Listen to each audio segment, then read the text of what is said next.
Are you ever walking to work and you have this thought like you want to just turn around and go home? You really just want to turn around, but your feet don't even budge?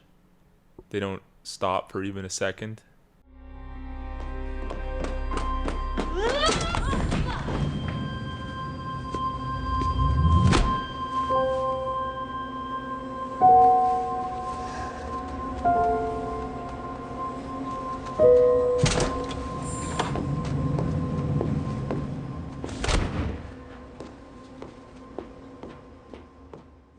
Severance is a show with a spellbinding analogy working at its core.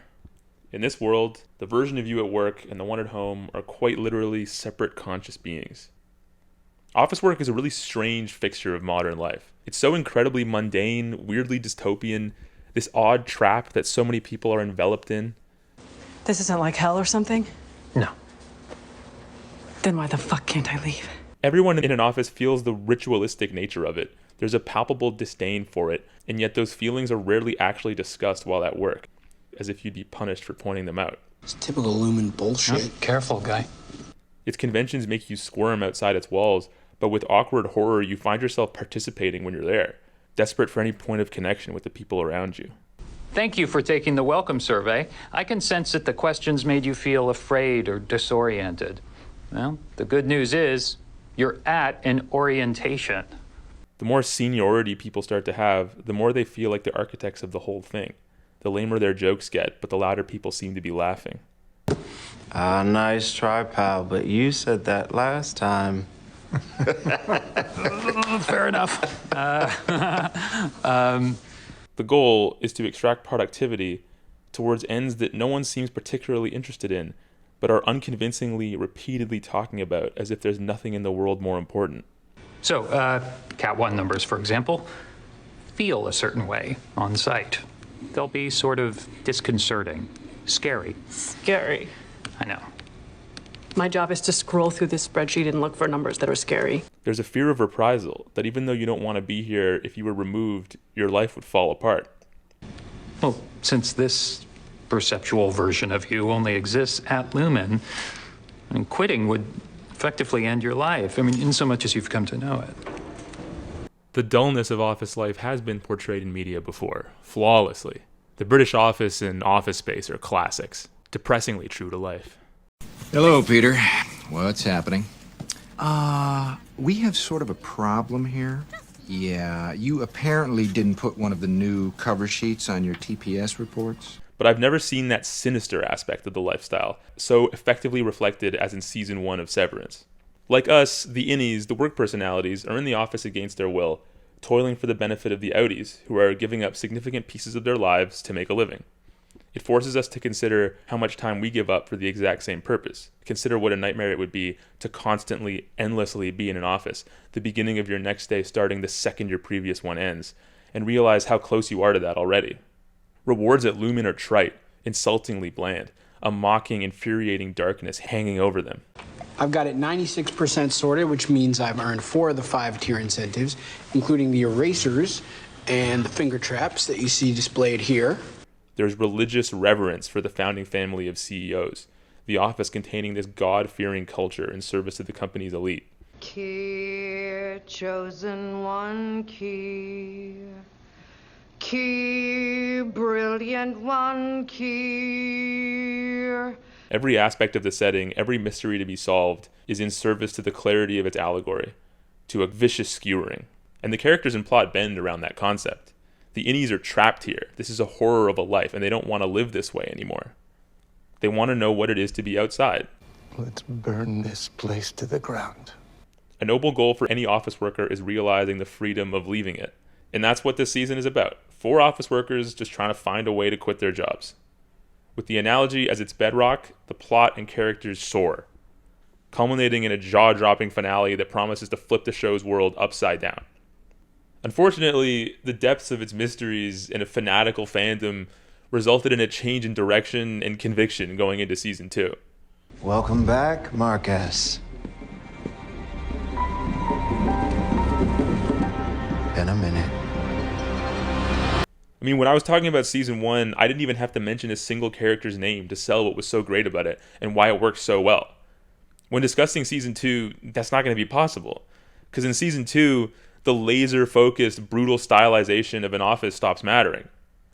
The plot and characters supersede the concept, and in doing so, the concept starts to bend around the characters, and it quickly collapses. Fans demanded answers, but the mysteries in season 1 were deliberate metaphors, not puzzles to be solved. Our main character's job at Lumen is to sort numbers by the emotion they evoke in you, and people wanted to know why they were doing that. But that mystery exists to make you feel the pointlessness of modern work. The fact that this season turns it into literal evidence that the company tortures someone in the basement drains the mystery of meaning.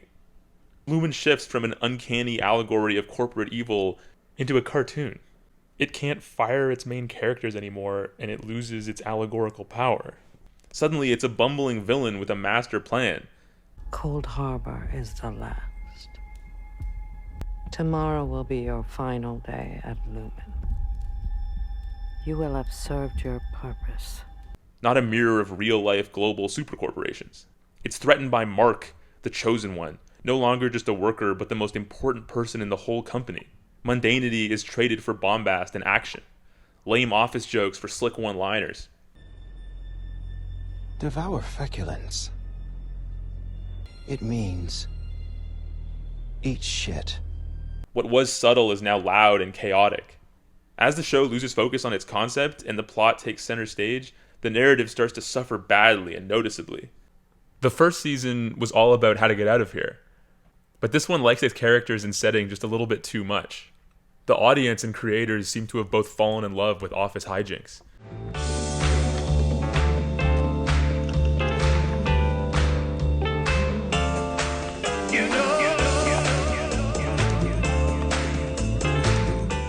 So the show stops saying anything and starts just being about these people that we love instead, which sounds nice, but doesn't work. As if the audience asked what was going to happen next, and the show went, fuck, right. Fuck.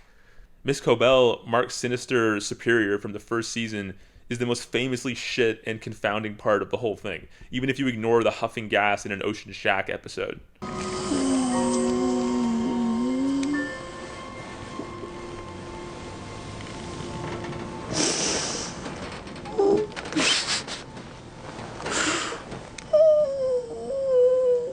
Mark spends quite literally the entire season going through reintegration sickness, something that's promised as a major plot development, but which ends up just giving Mark a season-long headache, and never resolves to anything at all. Don't move like that. You have to keep your head still. There's a point at which Mark's sister calls Miss Cobel for help with his headaches. I could call her. Who? Harmony Cobel. Why does she call her when she's been nothing but an enemy since the moment she appeared? She's Lumen through and through. She was raised by them. She's a soldier. Who was running a Machiavellian plan on her for months before this? You must be Devin. Devin, this is Mrs. Selvig. Especially when she's being warned frantically against it. It's a risk, I get that. A risk? Yeah? She will turn you over to them. Both of us. Why the fuck would she trust her? No reason. No reason at all. I have custody of his brain now. You don't. I'm calling her. The plot simply demanded that be what happens. They wanted her involved, so they crammed her in. Mark decides to trust her for the same non-reason. I can't. We can't do it. There is literally no other option than to do what the fuck she says right now. Like, that is not justified as true. It's so nonsensical as to make the entire plot goofy and futile.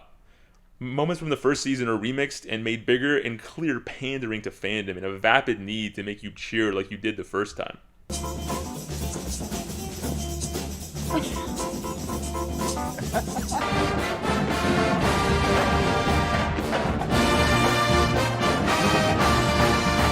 So they severed like 40 people so that they could practice in order to play in a marching band? That's stupid. It doesn't make any fucking sense. And what the fuck is this? Who are these people? So there are normal office workers and like secret evil office workers? The central conflict, Mark's wife is in the basement, takes over the show in a way that sidelines everything about office work, overtaking everyone's agency and orbiting the show around its chosen one. Office work is no longer a thing we suffer through together, something we endure as equals who deserve more dignity than we get. It's now a mission to save true love.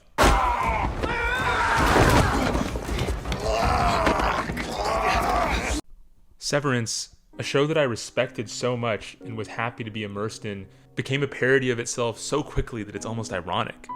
I saw myself in it. I saw its pessimistic, clear-eyed truth, and I wanted badly to see how the concept would grow, what more it had to say, see how it could give its characters their well-deserved victory. But watching it now, it feels like it was swallowed by some large, shadowy company that shook its head, drained out the show's color, and cut off its balls.